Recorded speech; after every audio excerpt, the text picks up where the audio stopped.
الحمد لله نحمده ونستعينه ونستغفره ونعوذ بالله من شرور أنفسنا ومن سيئات أعمالنا من يهده الله فلا مضل له ومن يضلل فلا هادي له وأشهد أن لا إله إلا الله وحده لا شريك له وأشهد أن محمدا عبده ورسوله أما بعد فإن خير الحديث كتاب الله وخير الهدي هدي محمد صلى الله عليه وسلم وشر الأمور محدثاتها وكل محدثة بدعة وكل بدعة ضلالة وكل ضلالة في النار رب اشرح لي صدري ويسر لي أمري واحلل عقدة من لساني يفقهوا قولي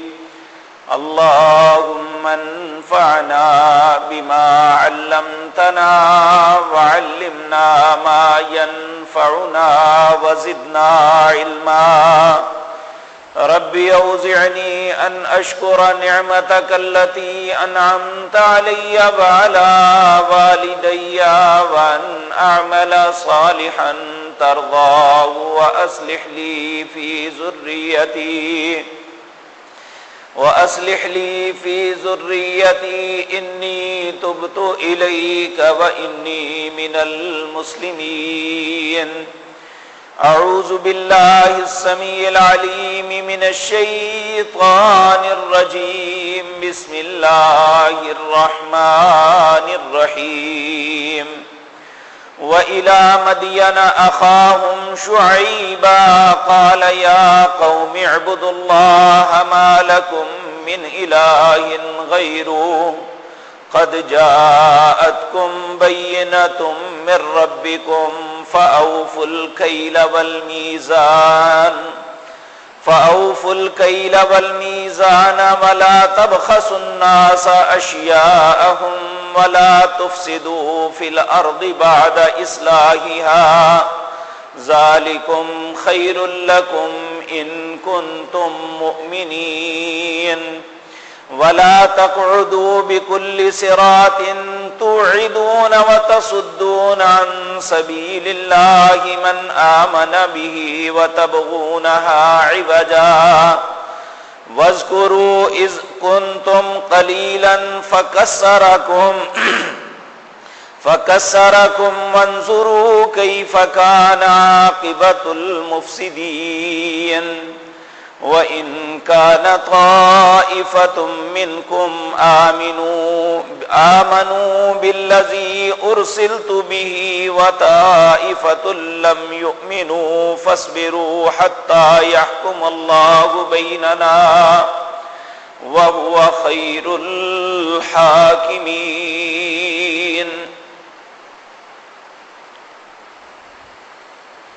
حضرات محترم،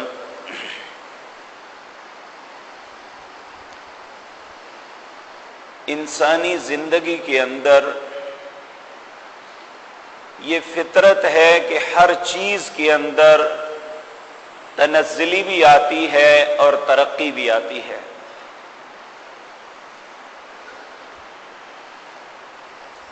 لیکن عجیب بات یہ ہے کہ ہم مسلمان جو ہیں دنیا کے معاملات میں ترقی یا تنزلی آ جائے، تنزلی پہ محنت کرتے ہیں کہ تاکہ ہم دوبارہ اپنے عروج کو حاصل کر لیں، ترقی ملے تو اس کی بہتری کے لیے کوشش کرتے ہیں کہ آج سے کل میرا اور بہتر ہو جائے۔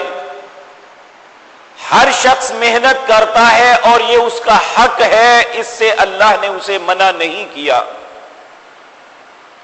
لیکن بدقسمتی سے جو ہماری زندگی کی سب سے بڑی اساس، بنیاد اور سب سے بڑا قیمتی اثاثہ اور نعمت ہے، وہ ہے ہمارا دین۔ دین کے معاملے میں اگر تنزلی آ جائے تو تب بھی مایوس، اگر ترقی مل جائے تو کہتے ہیں اب ہمیں ضرورت نہیں ہے، کہ ہم نے فلاں کام بھی کر لیا، فلاں کام بھی کر لیا، حتیٰ کہ بعض اوقات بعض دوست ایسی بات کرتے ہیں جس کا دانائی سے کوئی تعلق نہیں۔ اگر ایک شخص رمضان کے روزے رکھ لیتا ہے تو کہتا ہے پچھلی تو معاف ہو گئی، آگے کریں گے تو تب پھر جا کے اللہ سے معافی مانگ لیں گے، یعنی اپنے معاملات کو وہیں پہ ترک کر دیتا ہے۔ اگر کوئی حج یا عمرہ کر آیا ہے تو بعض نادان یہ بات کہتے ہیں کہ ہمیں ایک نماز کی لاکھ نماز ملی ہے، جب یہ پوری ہو جائیں گی تو آئندہ نمازیں بھی شروع کر لیں گے۔ یعنی دین ہمارا ایسا ہے جس معاملے میں ہم نے اسے کھیل تماشے سے زیادہ حیثیت نہیں دی۔ جس طرح انسان کھیل کے میدان میں چلا جاتا ہے، کھیلا، دل چاہا تو کھیل لیا، وگرنہ باہر بیٹھ کے واپس آ گئے۔ کیا دین ہمارا ایک کھیل ہے جسے ہم چاہے تو اپنا لیں، چاہے تو جب مرضی ترک کر دیں؟ تو میرے عزیز بھائیو یہ بات یاد رکھے، اللہ مالک کو یہ بات سخت ناپسند ہے کہ کوئی شخص اس کے دین کے ساتھ کھلواڑ کرے۔ بہت سے لوگ جب اپنی ناکامی میں مختلف عبرتناک سزاؤں میں مبتلا ہوں گے اور اس وقت وہ سوال کریں گے ہم نے کیا ہے جو اتنی بڑی سزا دی جا رہی ہے، تو اس کا جواب یہی ہوگا الذین اتخذوا دینہم حزوا ولعبا۔ تم وہ لوگ ہو جنہوں نے میرے دین کو کھیل اور تماشے سے زیادہ حیثیت نہیں دی، جہاں چاہا مان لیا، جہاں چاہا چھوڑ دیا، جو ہمارے مفاد میں آئی وہ اپنا لی، جو نہ مفاد میں آئی اسے ترک کر دیا۔ کیا اس کائنات کے اندر ہمارے کاروبار ہیں، ہماری اولادیں ہیں، ہمارے رشتے ناتے ہیں، ہمارے معاملات ہیں، لاکھوں کروڑوں چیزیں ہیں جو ہمارے ساتھ منسلک ہیں، ان ساری چیزوں میں کیا دین ہی ایسی چیز ہے جسے ہم نے سنجیدگی سے نہیں لیا؟ حالانکہ یہ یاد رکھیں کہ یہ دین جو ہے، جو آج ہماری نفرت کا نشان بنا ہوا ہے، جسے ہم نے ایک گندی اور غلیظ لوڈی سمجھ کے گھر سے نکال دیا ہے، اس دین کے متعلق پیارے پیغمبر جناب محمد الرسول اللہ صلی اللہ علیہ وسلم نے فرمایا، تمیم داری رضی اللہ تعالی عنہ اس حدیث کے راوی ہیں، آپ فرماتے ہیں رسول اللہ صلی اللہ علیہ وسلم نے ارشاد فرمایا الدین نصیحہ، دین تو نام ہی خیر خواہی کا ہے، اگر دین خیر خواہی ہے تو ہم یہ قبول کیوں نہیں، اسے اپناتے کیوں نہیں؟ خیر خواہی کا مطلب ہم جانتے ہیں کیا ہے، کہ جس کے اندر خیر ہو، جو ہماری بھلائی چاہتا ہے، جو ہمیں بہتری کی طرف بلاتا ہے۔ لیکن عجیب طرفہ تماشا یہ ہے کہ قوموں کے اندر جب بگاڑ آتا ہے تو اگر کوئی اصلاح کے لیے دین کی بات کرے تو وہ سب سے زیادہ طعنوں کا نشانہ بنتا ہے۔ اس کی ایک مثال، بے شمار مثالیں ہیں، ایک قوم کی مثال دیتا ہوں، اور اس قوم کے اندر جو کوتاہیاں قباحتیں تھیں، آج آئینہ اپنے سامنے رکھ کے میں اور آپ دیکھیں تو شاید ہمیں بھی اپنا چہرہ نظر آئے۔ وہ قوم شعیب تھی، مدین کے رہنے والے، مدین جو ہے یہ یمن کا ایک شہر ہے، مدین کے رہنے والے تھے. ان لوگوں کو اس زمانے میں مال و دولت کے اعتبار سے، ٹیکنالوجی کے اعتبار سے، کاروباری اعتبار سے اللہ نے فوقیت اور فضیلت دی ہوئی تھی.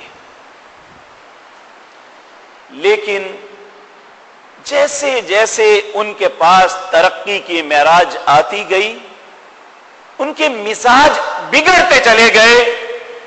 سب سے پہلے انہوں نے اللہ کو فراموش کیا کہ یہ سب کچھ تو ہماری محنت کے ثمرات ہیں، اللہ کو درمیان میں ہم لاتے ہی نہیں ہیں، یہ میری عقل کی وجہ سے ہے، میں اپنی محنت سے کما رہا ہوں، اس سے رب کا کیا تعلق ہے. اس قوم کے لوگوں کا مزاج بھی یہ بنا تو قوم کے اندر اللہ نے ایک نبی کو خیر خواہی کے لیے بھیجا. ان آیات کے آخر میں انہوں نے یہی بات کہی تھی. جب قوم نے ان کو کوڑا جواب دے دیا تو انہوں نے کہا وَنَصَحْتُ لَكُمْ، لوگوں میں تمہارا خیر خواہ ہوں، تمہارا بدخواہ نہیں، تمہیں کرٹیسائز کرنے کے لیے نہیں آیا، تمہیں زج کرنے کے لیے یہ باتیں نہیں کرتا، بلکہ یہ جو کچھ کر رہے ہو یہ تمہاری ہلاکت کا سبب بننے والا ہے، اور تمہیں ان ہلاکتوں سے بچانے کے لیے وَنَصَحْتُ لَكُمْ، میں تمہاری خیر خواہی کر رہا ہوں. اور وہ خیر خواہی کیا کی تھی سوچیں ذرا. سورت اعراف ہے، 8واں پارہ، اس کا آخری رکوع، 8ویں پارے کا آخری رکوع، اور سورت کا 10واں رکوع، آیت نمبر 85. اس سے آگے آپ پڑھتے جائیں، سارا واقعہ اللہ رب العزت نے بیان فرمایا. اللہ کہتے ہیں وَإِلَىٰ مَدْيَنَ أَخَاهُمْ شُعَيْبًا، ہم نے مدین والوں کی طرف شعیب علیہ السلام کو بھیجا. قال، شعیب نے اپنی قوم سے کہا یا قومی، اے میری قوم، سب سے پہلی بات یہ ہے کہ جو تم نے اللہ کو فراموش کیا ہوا ہے اس بات سے باز آ جاؤ. اللہ کی عبادت کرو، اس کے علاوہ کوئی غیر نہیں ایسا جس سے تم اپنی حاجت روائی کے لیے مانگ سکو. کسی کو مشکل کشا تصور کرو، کسی کو حاجت روا بناؤ، اللہ کے علاوہ کوئی نہیں ہے. اور یہ بات یاد رکھیں، قوموں نے ہمیشہ جب انہیں سمجھایا گیا وہ کہتے ہیں ہم انہیں پوچھتے تو نہیں ہیں، ان کی عبادت تو نہیں کرتے، ہم تو انہیں یہ سمجھتے ہیں کہ یہ اللہ کے ہاں ہمارے سفارشی ہیں.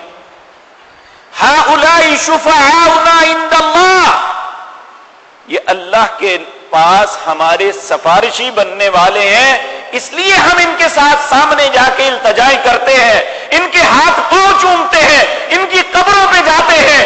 یہ سارا کچھ کیوں کرتے ہیں؟ ہؤلاء شفعاؤنا عند اللہ، یہ اللہ کے پاس ہمارے سفارشی بننے والے ہیں. تو اللہ کیا جواب دیتے ہیں؟ کہتے ہیں قل اتنبئون اللہ بما لا يعلم في السماوات ولا في الارض، تم اللہ کو ایسی بات کی خبر دے رہے ہو جو زمین و آسمان میں وہ جانتا ہی نہیں ہے، اسے اس بات کا پتہ ہی نہیں ہے. جس بات کو اللہ انکار کر رہا ہے مجھے پتہ ہی نہیں، میری اجازت کے بغیر سفارش کر کون سکتا ہے؟ من ذا الذی یشفع عندہ الا باذنہ، اس کائنات کے اندر اللہ کے علاوہ اللہ کے حکم کے بغیر کون سفارش کرنے والا ہے؟ اور میرے بھائیوں، ہمارے ہاں سفارش کا تصور یہ ہے کہ یہ نیک لوگ یا انبیاء، ان کا بوجھ ہے اللہ پہ اور یہ اللہ سے زبردستی منوا سکتے ہیں. یہ دنیا کا سب سے بڑا جھوٹ ہے. اس کائنات کے اندر شفاعت کبریٰ کا حق اللہ نے محمد الرسول اللہ کو دینا ہے صلی اللہ علیہ وسلم. اور وہ شفاعت کبریٰ کیا ہے؟ اس کی حیثیت کیا ہے، نبی کریم صلی اللہ علیہ وسلم نے خود بیان فرمایا۔ آپ فرماتے ہیں جب سب لوگ آدم علیہ السلام سے لے کر آخری انسان تک اللہ کی بارگاہ میں کھڑے ہوں گے، اللہ انہیں ایک لمبے انتظار میں کھڑا کر دے گا۔ یہ سب کے سب لوگ آدم علیہ السلام کے پاس جائیں گے اور آدم علیہ السلام سے التجا کریں گے، اے بابا، اللہ نے آپ کو اپنے ہاتھوں سے بنایا، اپنی روح کو پھونکا اور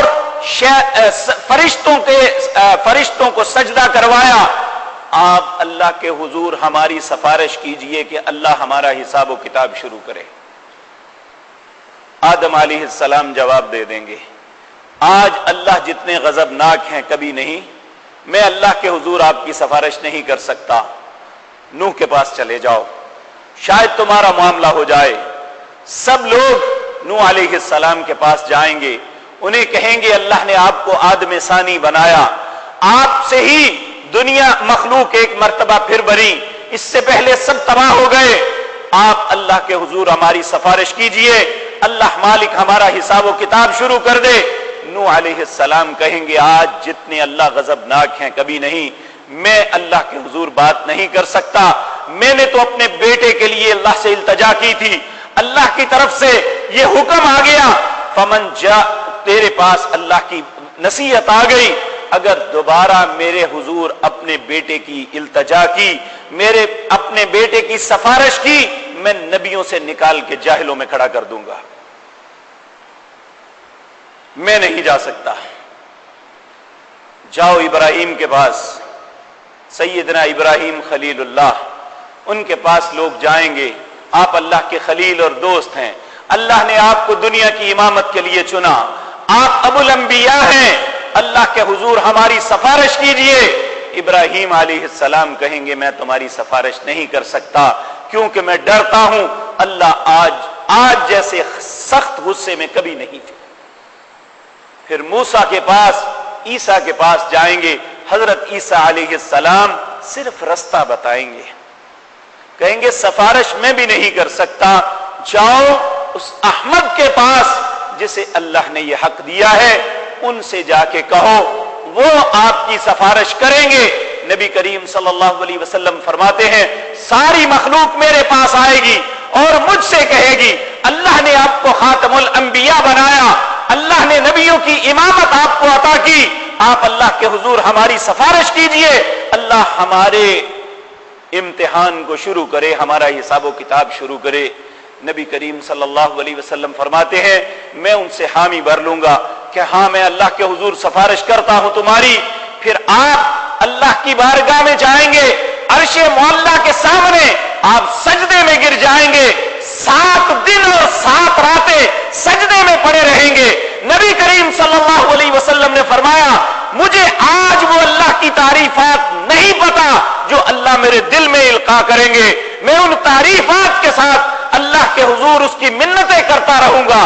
7 دن اور 7 راتیں گزر جائیں گی تو اللہ مالک کہیں گے ارفع راسک یا محمد، اے محمد صلی اللہ علیہ وسلم سر اٹھائیے، آپ بات کیجئے، آپ کی بات کو سنا جائے گا، آپ سفارش کیجئے، آپ کی سفارش کو مانا جائے گا۔ یہ شفاعت کبریٰ ہے۔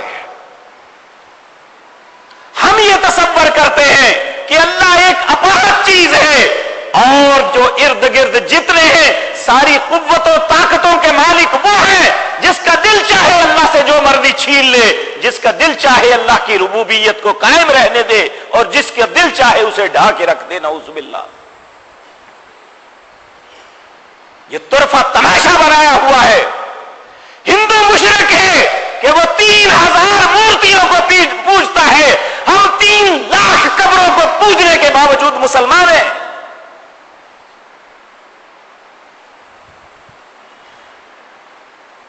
قوم شعیب کو کہا تھا کسی انسان کا نام ہم نے داتا رکھا، کسی کا غوث رکھا، کسی کا ابدال رکھا۔ غوث کا مطلب مددگار، داتا کا مطلب دینے والا۔ کیا اللہ دینے سے فارغ ہو چکا ہے؟ آج یہ ساری باتیں لوگوں میں بانٹتی، اور جس کو داتا کہتے ہیں وہ اپنی اولاد تو پیدا نہ کر سکا، وہ خود تو بے اولاد دنیا سے چلا گیا اور آج ساری کائنات کو دے رہا ہے۔ کسی انسان کی عقل میں یہ بات نہیں آتی، اور یہ سب کچھ کہتے ہوئے ہم کہتے ہیں محبت میں کہتے ہیں، اپنی محبت میں رب کو گالی دو تو اللہ تم پہ رحم فرمائے گا۔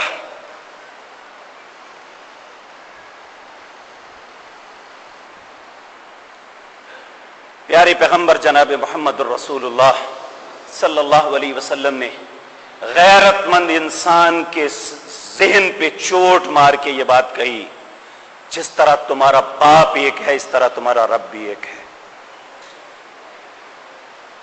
اپنے باپ کے معاملے میں کسی قسم کی شراکت ہم برداشت نہیں کرتے، تو رب کے معاملے میں یہ کہتے ہیں جی وہ بھی تو اللہ والے ہیں، ان کو بھی تو اللہ نے عطا کیا ہوا ہے، تو پھر باپ کے معاملے میں بھی یہ بات کہہ دیں کہ اس کا بھی کچھ حصہ ہے۔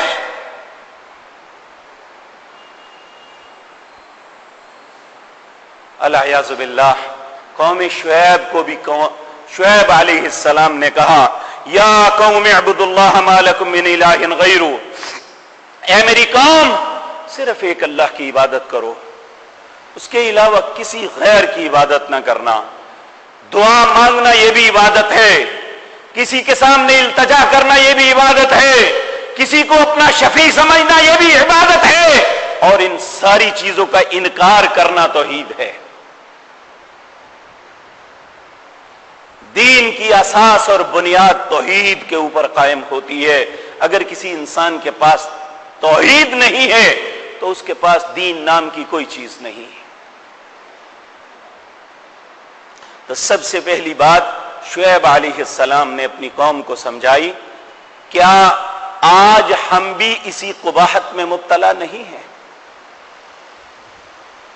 تو ہمارے پیارے پیغمبر جناب محمد الرسول اللہ صلی اللہ علیہ وسلم نے اس دنیا سے تشریف لے جاتے ہوئے جو سب سے آخری وصیت کی تھی، اس کے کلمات میں ایک کلمہ یہ تھا کہ لوگوں میں اللہ کا بندہ اور اس کا رسول ہوں، جس طرح عیسائیوں نے عیسیٰ علیہ السلام کے معاملے میں غلب کیا، میری ذات کے معاملے میں تم نہ ایسا کرنا، مجھے اللہ کا بندہ اور اس کا رسول ہی سمجھنا۔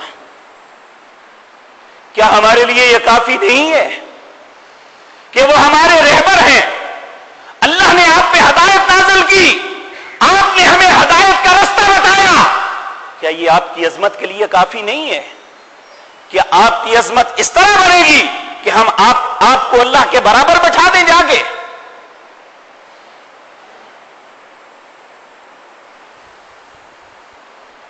میرے بھائیو، رسول اللہ صلی اللہ علیہ وسلم کے سامنے صرف ایک بندے نے اتنی سی بات کی،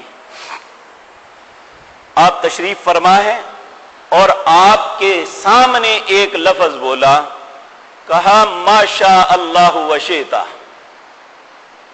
جو اللہ اور آپ چاہیں وہ ہوتا ہے۔ آپ کا چہرہ غصے سے سرخ ہو گیا، آپ نے اسے کہا اتجعلون للہ ندا، تو مجھے اللہ کا شریک بنا رہا ہے؟ قل ما شاء اللہ وحدہ، تو جو اکیلا اللہ چاہے صرف وہ ہوتا ہے۔ تو اس کائنات کے اندر سارے صلحاء، سارے عابد، سارے متقی، بلکہ سارے انبیاء بھی مل جائیں، کیا محمد الرسول اللہ کا مقابلہ کر سکتے ہیں؟ اگر آپ اللہ کے شراکت دار نہیں ہیں تو دوسرے کیسے ہو سکتے ہیں؟ اور یہ میں نہیں، اللہ کے نبی نے خود کہا اتجعلون للہ ندا، صرف اتنی سی بات پہ کہ آپ اور اللہ جو چاہیں وہ ہوتا ہے، آپ نے کہا نہیں، ما شاء اللہ وحدہ، جو اکیلا اللہ چاہتا ہے صرف وہ ہوتا ہے۔ وما تشاءون الا ان یشاء اللہ، لوگوں جو اللہ چاہتا ہے وہ ہوتا ہے، جو تم چاہتے ہو وہ نہیں ہو سکتا۔ سب سے پہلی بات، ہم اپنے دین سے جو بیزار ہیں، ہمارا دین ہمیں فائد نہیں دے رہا، سب سے پہلے ہم اپنا عقیدہ تو درست کریں۔ جس توحید کی بنیاد پہ دین کی عمارت کھڑی ہے، ہم بنیاد کو کھینچ دیں گے تو عمارت کیسے رہے گی؟ تو سب سے پہلی بات، اللہ کے نبی شعیب نے اپنی قوم سے کہا، یا قوم اعبدوا اللہ ما لکم من الہ غیرہ، اے میری قوم کے لوگوں صرف اللہ کی عبادت کرو، اس کے علاوہ کسی غیر کو کچھ نہ سمجھنا۔ دوسری بات، قد جاءتکم بینۃ من ربکم، کتاب کے متعلق کہا یہ تمہارے رب کے طرف سے واضح دلائل ہیں جو آئے ہیں، اور ہمارے پاس بھی رب کی طرف سے واضح دلائل ہیں قرآن کے اندر۔ اور کیسی عجیب بات یہ ہے کہ مسلمان علماء، محمد الرسول اللہ کے امتی اپنے آپ کو کہنے والے لوگوں کو منع کرتے ہیں کہ قرآن اگر ترجمہ پڑھو گے تو گمراہ ہو جاؤ گے۔ اللہ کہتا ہے ان ھذا القرآن یہدی للتی ہی اقوم، یہ کتاب ہدایت ہے، قوموں کی ہدایت اس میں مضمر ہے، اور ہم کہتے ہیں نہ پڑھنا کیونکہ تم نہیں سمجھ سکتے۔ اللہ کہتا ہے وَلَقَدْ يَسَّرْنَا الْقُرْآنَ لِلذِّكْرِ فَهَلْ مِن مُدَّكِرٍ، میں نے اس قرآن کو آسان بنایا، کوئی ہے اسے سمجھنے والا؟ اور ایک مقام پہ کہا أَفَلَا يَتَدَبَّرُونَ الْقُرْآنَ أَمْ عَلَىٰ قُلُوبٍ أَقْفَالُهَا، اس قرآن پہ تدبر کیوں نہیں کرتے؟ کیا دلوں کو تالے لگا دیے ہیں؟ اس میں عالم یا غیر عالم کی تمیز تو نہیں کی، سب کو کہا کہ اس سے ہدایت لے۔ اور اللہ کے نبی شعیب نے جو اس سے ہزاروں سال پہلے تھے، انہوں نے اپنی قوم کو یہ کہا، اور پیارے پیغمبر نے بھی اپنی قوم سے یہ کہا ان ھذا القرآن یہدی للتی ہی اقوم، یہ قرآن کتاب ہدایت ہے، اس سے ہدایت لے لو، قوموں کو ہدایت ملے گی تو قرآن سے ملے گی۔ ہم نے قرآن کو پیچھے پھینک دیا، ہم نے قرآن کو تعویذ کی کتاب سمجھ لیا، ہم نے قرآن کو ایصال ثواب کا ایک ذریعہ سمجھ لیا، ہم نے قرآن کو برکت کے لیے غلاف میں باندھ کے اپنے گھر کی تاکچے میں رکھ دیا، ہم قرآن کے احکامات کو ہمیشہ کے لیے پیچھے پھینک دیا۔ کل قیامت کا دن ہوگا، وقال الرسول یا رب ان قوم اتخذوا ھذا القرآن مہجورا، نبی اگر ہمارے خلاف اللہ کی عدالت میں کھڑے ہو کے یہ کہہ دیا اے اللہ یہ وہ قوم ہے جنہوں نے قرآن کو پیچھے پھینک دیا، اس دن پھر کیا ہوگا؟ یوم یعض الظالم علی یدیہ، اس دن ظالم انسان اپنے ہاتھوں کو کاٹیں گے، یقول یا لیت، وہ کہیں گے اے افسوس ہم نے اللہ اور اس کے رسول کی بات کو کیوں نہ مانا۔ یوم یعض الظالم علی یدیہ یقول یا لیتنی اتخذت مع الرسول سبیلا، ہم نے رسول کے رستے کو کیوں چھوڑا۔ اور پھر یہ بھی کہے گا یا لیتنی لم اتخذ فلانا خلیلا، افسوس میں نے فلاں فلاں کو دوست کیوں بنا لیا۔ اس وقت کی حسرت اور افسوس سے پہلے آج میرے اور آپ کے پاس وقت ہے، ہم کتاب ہدایت کو اپنے سینوں کی زینت بنا لیں، اسے سمجھنے کی کوشش کیجئے۔ یہ ہماری زندگی کی آسانیاں اور آسائش کے لیے اللہ نے بھیجا ہے، ہماری دنیا اور آخرت میں سہولت کار بنا کے بھیجا ہے، ہم نے اسے پیچھے پھینک دیا، ہماری زندگی ہم پہ تنگ ہو گئی۔ مالک نے تو 1400 سال پہلے کہہ دیا تھا وَمَنْ أَعْرَضَ عَنْ ذِكْرِي فَإِنَّ لَهُ مَعِيشَةً ضَنْكًا وَنَحْشُرُهُ يَوْمَ الْقِيَامَةِ أَعْمَىٰ، جس نے اس کتاب ہدایت سے اعراض کیا میں دنیا میں اس کی معیشت اس پہ تنگ کر دوں گا، آخرت میں اندھا کر کے اٹھاؤں گا۔ پھر اگر مجھے یہ کہو گے قال رب لم حشرتنی اعمیٰ، اے اللہ مجھے کیوں ایسا کیا، مجھے اندھا کیوں کر کے اٹھایا جبکہ میں دیکھنے والا تھا، اللہ رب العزت جواب دیں گے قال کذالک اتتک آیاتنا فنسیتها وکذالک اليوم تنسیٰ، تیرے پاس میری آیتیں آئی تھی، جس طرح تو نے بھلا دیا آج میں نے تمہیں بھلا دیا۔ اے اللہ ہم سب کو معاف فرما دینا۔ میرے عزیز بھائیوں، یہ ہمارے مفاد میں نہیں ہے ہم اس کتاب کو پھینک دیں، ہم اس کتاب کو چھوڑ دیں، اس کتاب کو پڑھنا ترک کر دیں، اس کتاب سے اپنا تعلق کاٹ دیں، یہ ہمارے مفاد میں نہیں ہے، دنیا اور آخرت کی ذلت ہے۔ پیارے پیغمبر جناب محمد الرسول اللہ نے فرمایا ان اللہ یرفع بہذا الکتاب اقواما ویضع بہ آخرین، اللہ اسی قرآن کی وجہ سے قوموں کو عزت دے گا اور اسی قرآن کو نہ اپنانے کی وجہ سے قومیں ذلیل اور رسوا ہو جائیں گی۔ آج اہل اسلام کی ذلت اور رسوائی کا سبب قرآن کا نا علم ہونا۔ ہمارے دوست، ہمارے بھائی، ہمارے بیٹے، بزرگ، جب بھی کوئی بات ہوتی ہے ہم دنیا کے ہر معاملے میں ڈسکس کرنا جانتے ہیں، ہمارے پاس بہت سا نالج ہے، اگر نہیں ہے تو اپنے دین کے معاملے میں نہیں ہے۔ جب بھی دین کی بات آتی ہے ہم کہتے ہیں میں اسلام کے متعلق زیادہ معلومات نہیں رکھتا، تف ہے مجھ پر، افسوس کرنا چاہیے مجھے اپنے آپ پہ کہ جس دین کو اللہ نے میری ہدایت کے لیے بھیجا تھا مجھے اس کے متعلق پتہ ہی نہیں ہے۔ کاش میں اپنے دین کو پڑھ لیتا، آج میری آنکھوں میں خیانت نہ ہوتی، آج میری زبان پہ گالی نہ ہوتی، آج میرے ہاتھ سے کسی کو دکھ نہ پہنچتا، آج میرا پیٹ حرام نہ کھاتا۔ میں نے اپنی اللہ کی کتاب کو چھوڑا، یہ ساری ذلتیں میرا مقدر بن گئی۔ اے مسلمان، میں کہاں جا رہا ہوں؟ اور ہم اپنے اپنے کردار پہ خوش ہیں کہ ہم بہت اچھا کردار ادا کر رہے ہیں اپنے معاشرے کے اندر۔ پھر فرمایا جب انسان ایسا کتاب ہدایت کو چھوڑ دیتا ہے، واضح بینات کو نہیں اپناتا، پھر معاشرتی بیماریاں آ جاتی ہیں۔ وہی انسان جو خود بھی اس معاشرے کا حصہ ہے، وہ مال و متاع کو کمانے کے لیے ملاوٹیں کرتا ہے، ڈکیتیاں مارتا ہے، دوسرے کے ساتھ دھوکے کرتا ہے، چوریاں اور دوسرے کو قتل و غارت گری کا نشانہ بناتا ہے۔ یہ کب ہوتا ہے؟ جب اللہ کی بینات سے منہ موڑ لیا جائے۔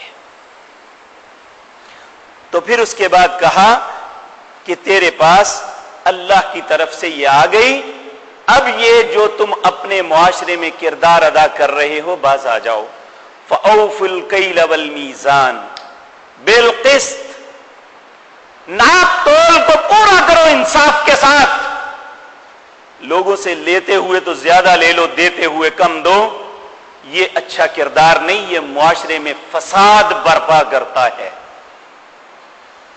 ہم بہت پریشان ہیں اپنے معاشرے کی چوریوں ڈکیتیوں کی وجہ سے، اور اس کے علاوہ قتل و غارت گری کی وجہ سے، اپنے جوانوں کی بے راروی کی وجہ سے۔ لوگوں، سب سے پہلے اپنے ناپ تول کو اور ملاوٹ کو صحیح کر لو، تمہارے معاشرے کی اصلاح ہو جائے گی۔ معاشرہ بد کردار اس وقت ہوتا ہے جب جن لوگوں کے ہاتھ میں باغ دوڑ ہے وہ بددیانت ہو جاتے ہیں۔ کاروبار جن کے ہاتھ میں ہے، جن کے ہاتھ میں فیصلے کی قوت ہے، جن کے ہاتھ میں قلم ہے اور وہ قلم سے اپنا فیصلہ کر سکتے ہیں، جب وہ لینے دینے میں انصاف نہیں برتتے، بددیانتی کا ارتکاب کرتے ہیں، تو معاشرے پھٹ جاتے ہیں، قتل ہوتے ہیں، چوریاں ہوتی ہیں، ڈکیتیاں ہوتی ہیں۔ یہ سب کچھ اللہ نے قرآن میں آج سے 1400 سال پہلے بیان کیا تھا۔ اور ہم سمجھتے ہیں کہ چونکہ ہم پہ کوئی قانون لاگو نہیں ہوتا، ہم جو مرضی کرتے رہے، ہم کون سا کسی کی آنکھوں کے سامنے آ سکتے ہیں؟ ہمیں حکومت نہیں دیکھتی، ہمیں معاشرہ نہیں دیکھتا، ایک ذات تو ہے جو دیکھنے والی ہے۔ وہ کیسے باکردار لوگ تھے؟ حضرت عمر رضی اللہ تعالی عنہ ایک رات اپنے لوگوں کے حالات معلوم کرنے کے لیے رات کو اپنی نیند چھوڑ کے گلیوں بازاروں میں پھرتے کہ پتہ چلے کوئی دکھ میں تو نہیں ہے۔ ایک گھر سے الجھنے کی آواز آ رہی ہے، ایک بیٹی اور اس کی ماں آپس میں الجھ رہی ہے، ماں کہتی ہے بیٹی گھر کا گزارا نہیں ہوتا، دودھ میں تھوڑا سا پانی ڈال لو۔ وہ کہتی ہے عمر نے منع کیا ہوا ہے۔ کہا عمر کون سا دیکھتا ہے؟ عمر باہر کھڑے سن رہے ہیں۔ کہا عمر کون سا دیکھ رہا ہے؟ کہا عمر نہیں دیکھ رہا، عمر کا رب تو دیکھ رہا ہے۔ حضرت عمر دیکھیں میری عزیز بھائیو، دیکھیں اسلام کو کیوں اس وقت عروج ملا تھا، اسلام کو اللہ نے پوری دنیا پہ کیوں غالب کیا تھا۔ حضرت عمر نے اس بیٹی کی صرف اس بات کو سنا تھا تو یہ نہیں سوچا تھا کہ یہ غریب باپ کی بیٹی ہے، یہ ایک جھونپڑی میں رہتے ہیں۔ انہوں نے صرف اس بچی کے کردار کو دیکھ کے اپنی بہو بنا کے گھر لے آئے تھے۔ 22.5 لاکھ مربع میل کا حکمران صرف کردار کو دیکھ کے، ہم کردار نہیں بیٹی کے باپ کے مال کو دیکھتے ہیں، اسی لیے ہمارا سکون نہیں ہے، ہم معاشرے میں باعزت نہیں ہیں۔ ہم نے اپنے دین کو، اپنی زندگی کو، اپنے ایمان کو روپوں سے تولتے ہیں، جہاں سے روپیہ مل جائے ہمیں ایمان کی پرواہ نہیں، جاتا ہے یا آتا ہے، یہ تو آنے جانے والی چیز ہے، روپیہ کون سا دوبارہ مل جائے گا۔ حضرت عمر رضی اللہ تعالیٰ عنہ نے صرف اتنی سی بات دیکھی تھی، اور اسی پاکیزہ خاتون کے بطن سے آگے جا کے عمر بن عبدالعزیز جیسا بہترین حاکم اللہ نے پیدا کیا تھا۔ ایسی ماں کے بطن سے اچھے بیٹے پیدا ہوتے ہیں۔ ہم کردار نہیں، خوبصورتی، حسب نسب اور مال و زر دیکھتے ہیں، کبھی یہ نہیں دیکھا کہ بیٹی کا کردار کیا ہے۔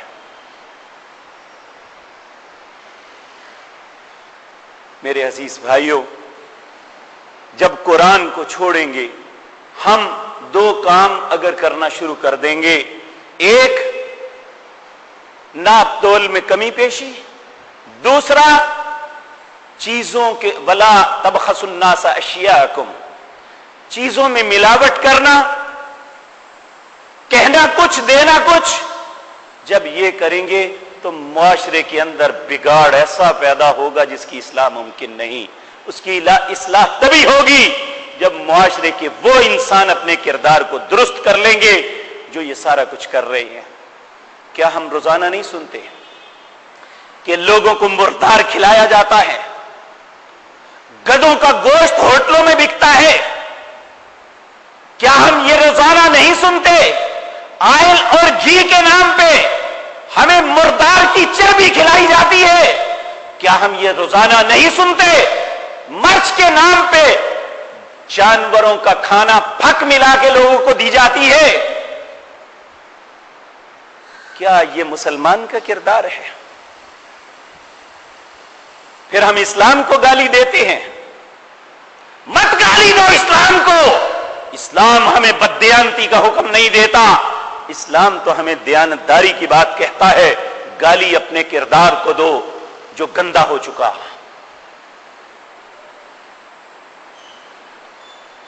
تو کہا وَلَا تَبْخَسُوا النَّاسَ أَشْيَاءَكُمْ وَلَا تُفْسِدُوا فِي الْأَرْضِ، زمین میں فساد کا سبب نہ بنو۔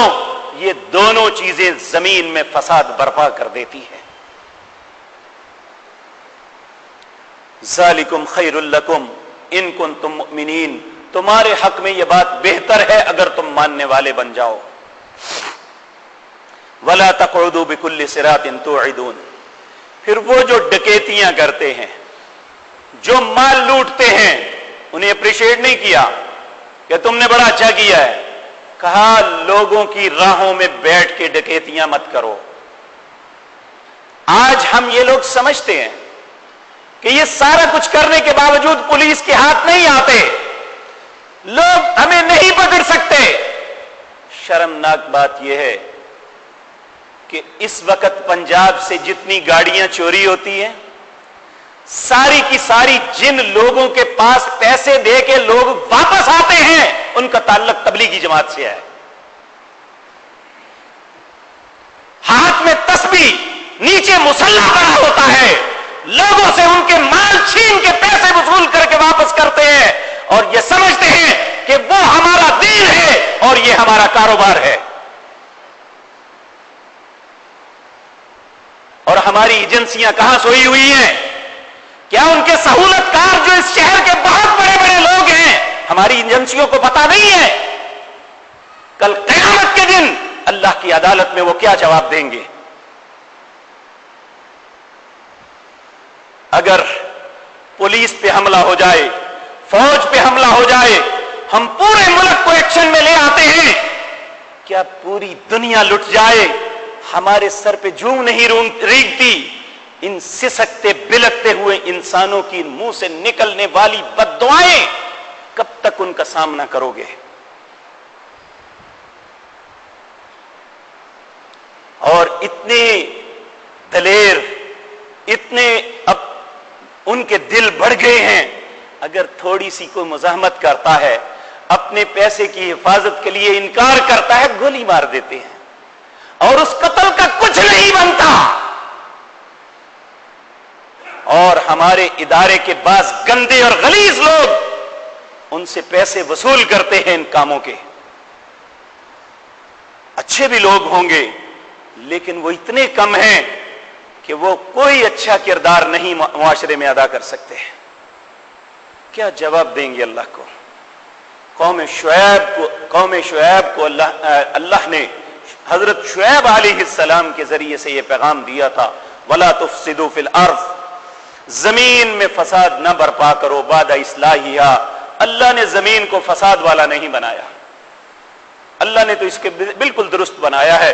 اگر تم چاہو تو اس زمین کو گود کے اپنا رزق حاصل کر سکتے ہو.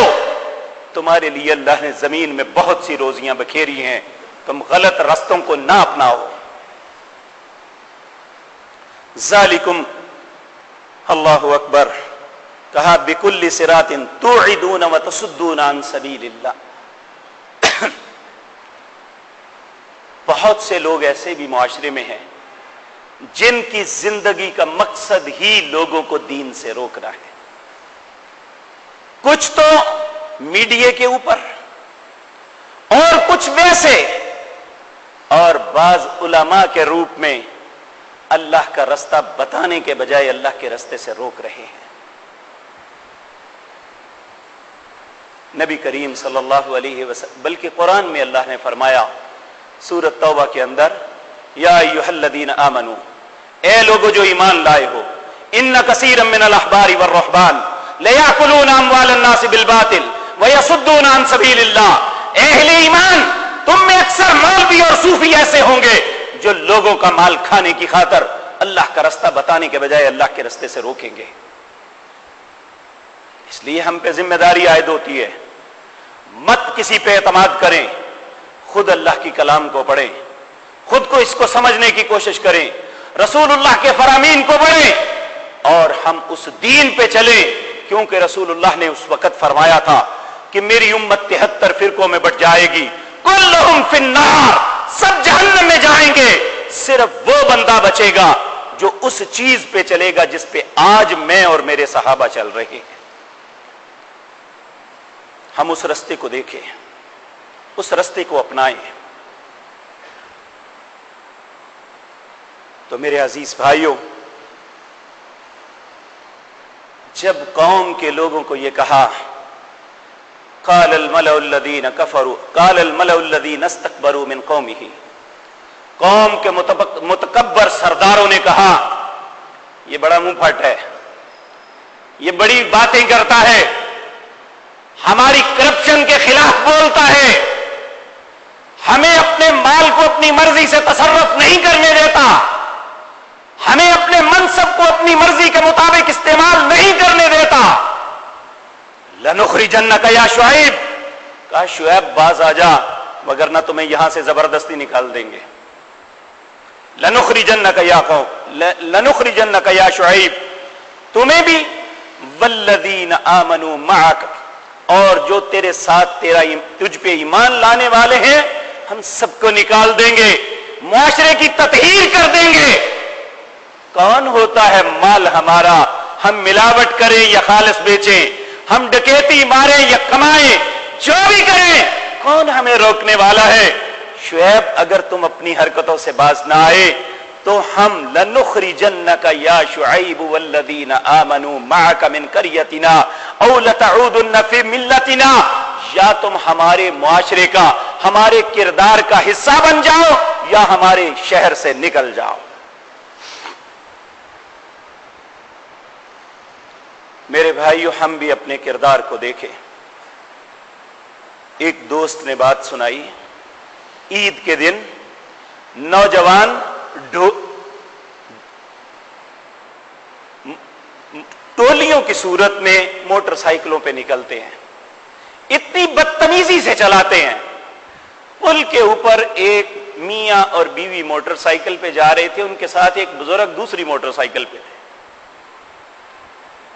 ایک بچے نے بےہودگی سے اسے موٹر سائیکل مارا، وہ گر گئی۔ بزرگ نے یہ سوچا کہ میں بوڑھا آدمی ہوں، انہیں ڈانٹا، لان تان کی ان کے کردار پہ۔ اتنے بے حیا اور بے شرم اس ملک کے جوان ہو گئے ہیں، اس کی سفید بالوں کی حیا نہیں کی، وہ 10-20 ٹوٹ پڑے اس بیچارے بوڑھے پہ اور اسے مارنے لگے۔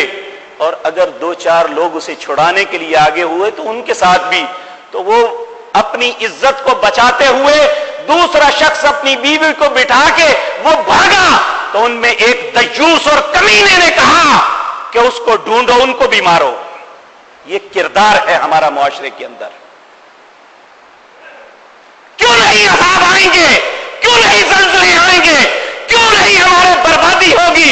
کس طرح ہمارے گھروں میں سکون ہوگا؟ اگر ہم دنیا کے لوگوں کے سکونوں کو برباد کریں گے، ہمارے گھر میں کبھی خوشی نہیں آئے گی۔ عید تو اللہ نے اس لیے دی تھی کہ آج خوشی مناؤ، اللہ نے تمہیں معاف کر دیا۔ ہم نے خوشی کا یہ طریقہ کہ بازاروں میں نکلو، لوگوں کی بیٹیوں پہ آوازیں کسو، ان کے دوپٹے کھینچو، اپنی موٹر سائیکلوں کو اڑاؤ، لوگوں کو زخمی کرو، لوگوں کی لاشیں ان کے گھر میں بھیجو۔ یہ خوشی ہے ہماری، یہ کردار ہے ہمارا من حیث القوم۔ اور جس کا دل چاہتا ہے اسلام کو گالی دیتا ہے کہ اسلام نے ہمیں کیا دیا، تم نے اسلام کا کیا سنوارا؟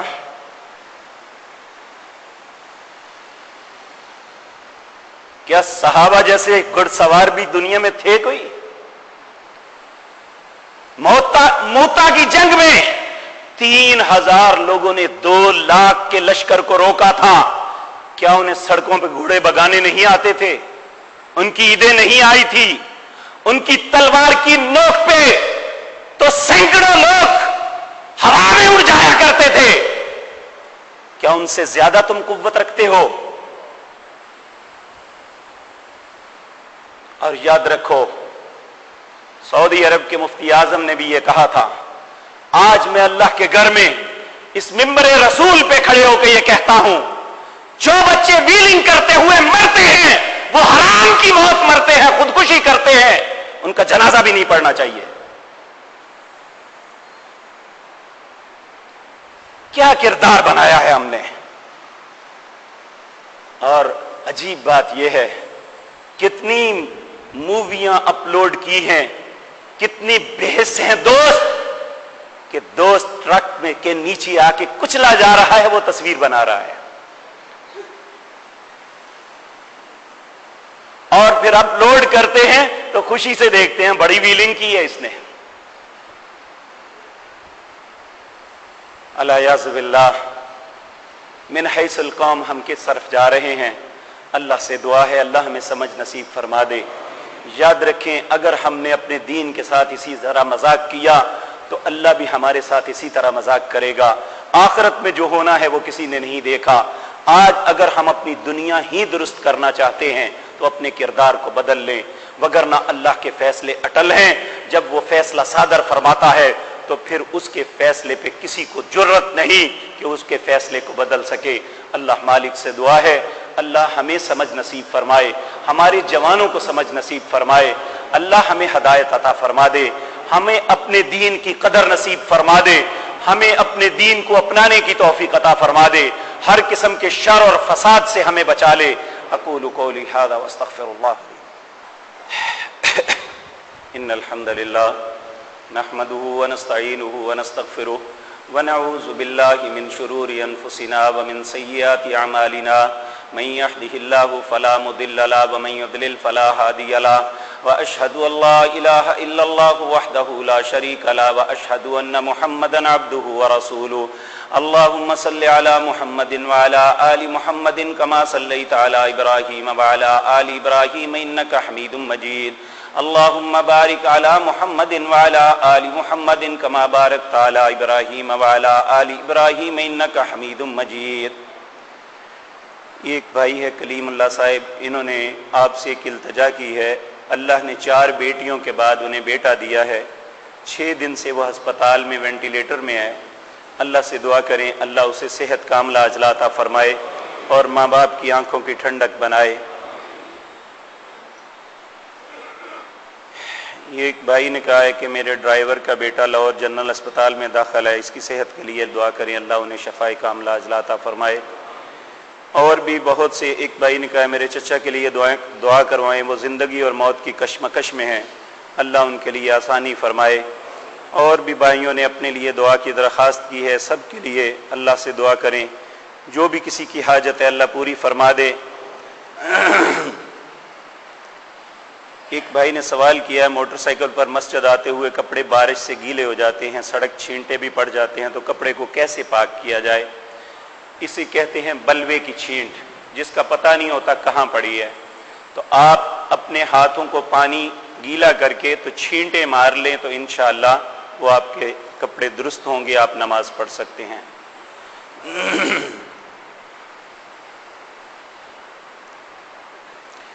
امام جب فرض نماز پڑھائیں تو مقتدی پیچھے سورۃ فاتحہ اپنے دل میں ساتھ پڑھتا ہے، کیا جب امام نوافل تراویح پڑھائیں یا وتر پڑھائیں تو مقتدی کو پیچھے فاتحہ پڑھنی چاہیے؟ میرے عزیز بھائی، نبی صلی اللہ علیہ وسلم کی حدیث ہے لا صلاۃ لمن لم یقرأ بفاتحۃ الکتاب. وہ نماز نہیں، چاہے وہ کوئی بھی ہے، وہ نماز جنازہ ہے، وہ وتر ہے، وہ نفل ہے، وہ سنن ہے یا فرض ہے، وہ نماز نہیں جس میں فاتحہ نہ پڑھی جائے. یہ خواتین کے لیے ایک ہے مدرسہ معارف القرآن والحدیث گلی نمبر 7 فیصل آباد میں الہدا انٹرنیشنل کی طرف سے سمر کورس کروا رہے ہیں. 28 جولائی تا 22 اگست تک. تجوید، تفسیر، طہارت، سیرت النبی، نماز نبوی، مسلمان ہیروز، آداب، اخلاق، دعائیں. فارم جمع کرانے کی تاریخ 27 جولائی بروز سوموار 8:30 سے 12:30 تک. 28 جولائی بروز منگل کو کلاس شروع ہوگی. اسی طرح کچھ بھائیوں نے اپنے فوت شدگان کے لیے کہا ہے، اللہ سب پہ رحم فرمائے. میرے عزیز بھائیوں، ہم ہر سال دیکھتے ہیں کہ کہیں سیلاب، کہیں کوئی آفت، کہیں کوئی آفت. ابھی پچھلے سال بہت سے علاقے سیلاب میں ڈوبے، بہت سے لوگ اس میں بہہ گئے، فوت ہو گئے. ان کے نام و نشان، ان کی زمینیں اور ان کے اثاثے اجڑ گئے. آج ٹھیک 1 سال کے بعد پھر ہم انہی مشکلات کا شکار ہیں. ہم کب تک اللہ کے ان معاملات کو آزماتے رہیں گے؟ مسلمانوں، اللہ مالک نے واضح طور پہ فرمایا وَلَنُذِيقَنَّهُم مِّنَ الْعَذَابِ الْأَدْنَىٰ دُونَ الْعَذَابِ الْأَكْبَرِ لَعَلَّهُمْ يَرْجِعُونَ. یہ دنیا کے اندر جو چھوٹی چھوٹی تکلیفیں تمہیں دیتا ہوں، میرا مقصد یہ ہے کہ بڑے عذاب سے پہلے تم رجوع کر لو. کیا ابھی وقت نہیں آیا؟ الم یأنی للذین آمنوا ان تخشع قلوبہم لذکر اللہ.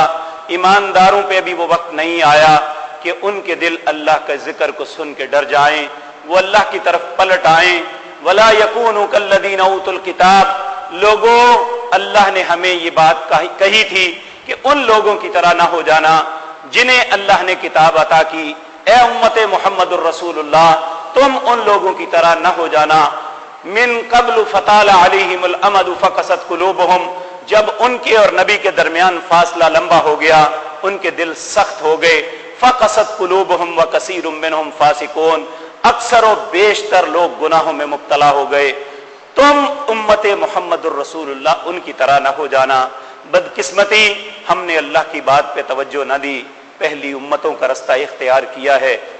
اللہ ہمیں سمجھ نصیب فرما دے، اللہ ہمیں ہدایت کے رستے پہ لے آئے، اللہ ہمیں ہدایت دے دے، اللہ مالک ہم پہ رحم کر دے، ہمارے علماء کو ہدایت دے دے۔ جن لوگوں نے ہمیں پھاڑ کے رکھ دیا، ہمارے دلوں میں نفرتیں ڈال دی، ہم اللہ اور اس کے رسول کی بات سمجھنے سے بھی قاصر ہیں۔ اے اللہ ہمارے دل تیرے ہاتھ میں ہیں، اے اللہ جیسے چاہے تو پھیر سکتا ہے۔